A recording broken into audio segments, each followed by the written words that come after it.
Ladies and gentlemen, here's what we'll do right now.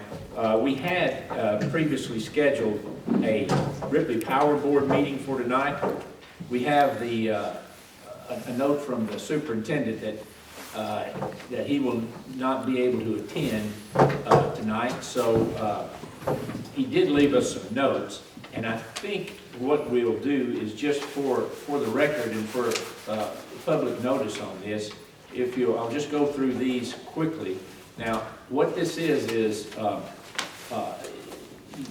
as you know now, we have a situation where the City of Ripley Board of Mayor and Aldermen is the Power Board, and there's a group at the Ripley Power and Light that are acting as the Power Board. At least they indicate to us they are that.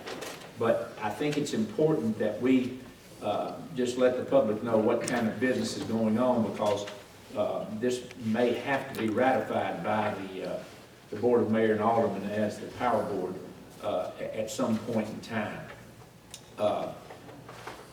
It's quite confusing, but I think for a matter of public record, we'll do this, and anybody can interrupt me, and I'll just go through these things that were discussed on December 12th.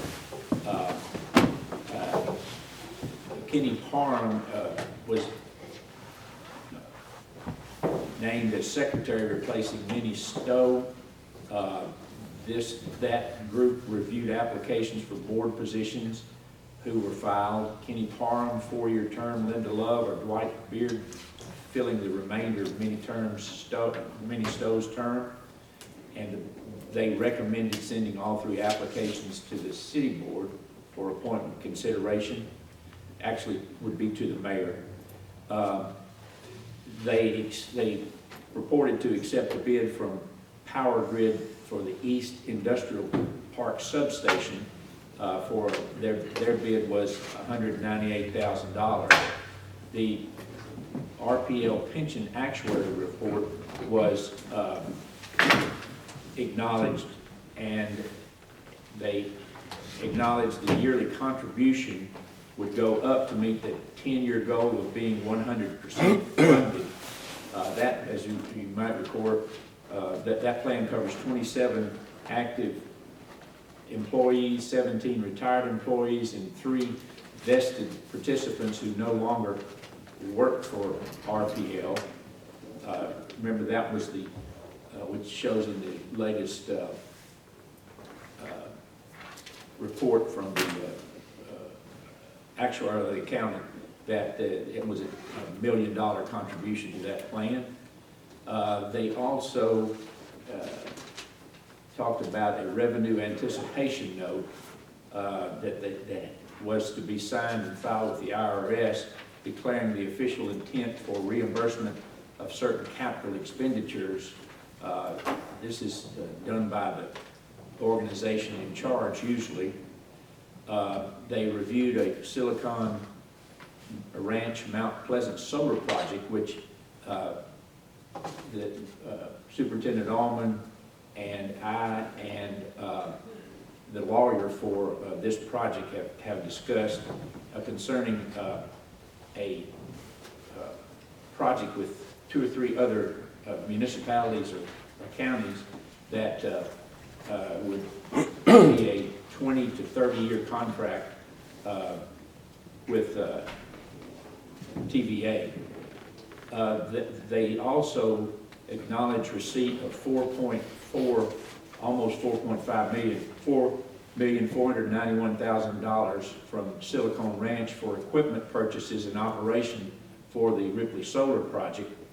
And then they also talked about $499,000, which would be taken from the Silicon Ranch funds for a 30% down payment on the $1.6 million Pennsylvania power transformer that the board, that this group discussed at the last power board meeting.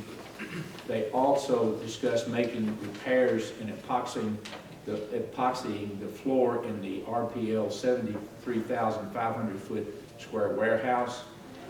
They indicated it would help with better presentation when showing to prospective industries.